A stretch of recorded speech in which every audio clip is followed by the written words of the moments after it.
All right, so what we do here is, you know, cows have been demonized a lot here lately. And so what we do is we mimic the moving, mobbing, and mowing that we see in herbivores in nature.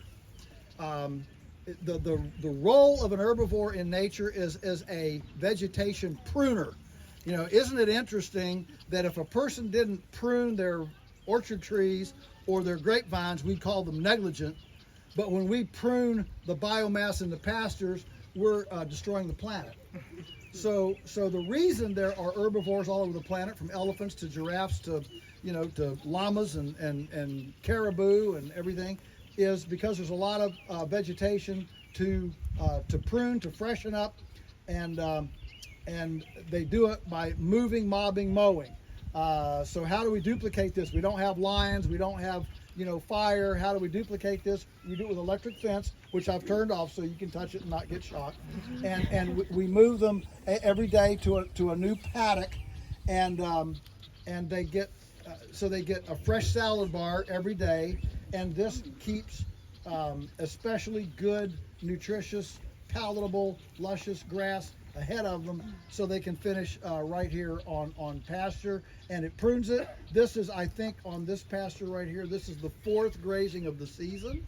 And so what happens is when you move them like this, you get way more production.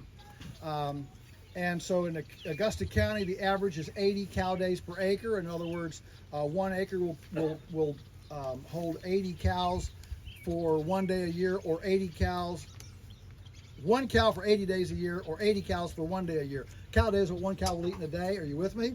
Okay. We average 400 cow days per acre. Wow.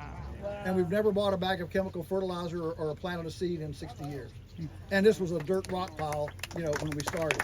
So I'm not saying that to brag. I'm saying that humbly to pay homage to God. Made a pretty good system, and it's our requirement, it's our mandate to figure it out and duplicate it. So that's the way this works. Now, the final thing is we head into this time of playtime, right? That's coming up now. If you know me, I'm a big believer in feeding the microbiome a lot of diversity.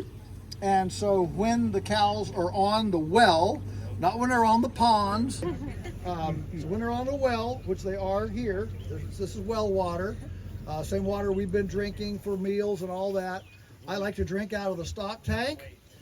In order to get some of that microbiome and all the whatever from the cows, and I'll put my record of sickness up against anybody's here.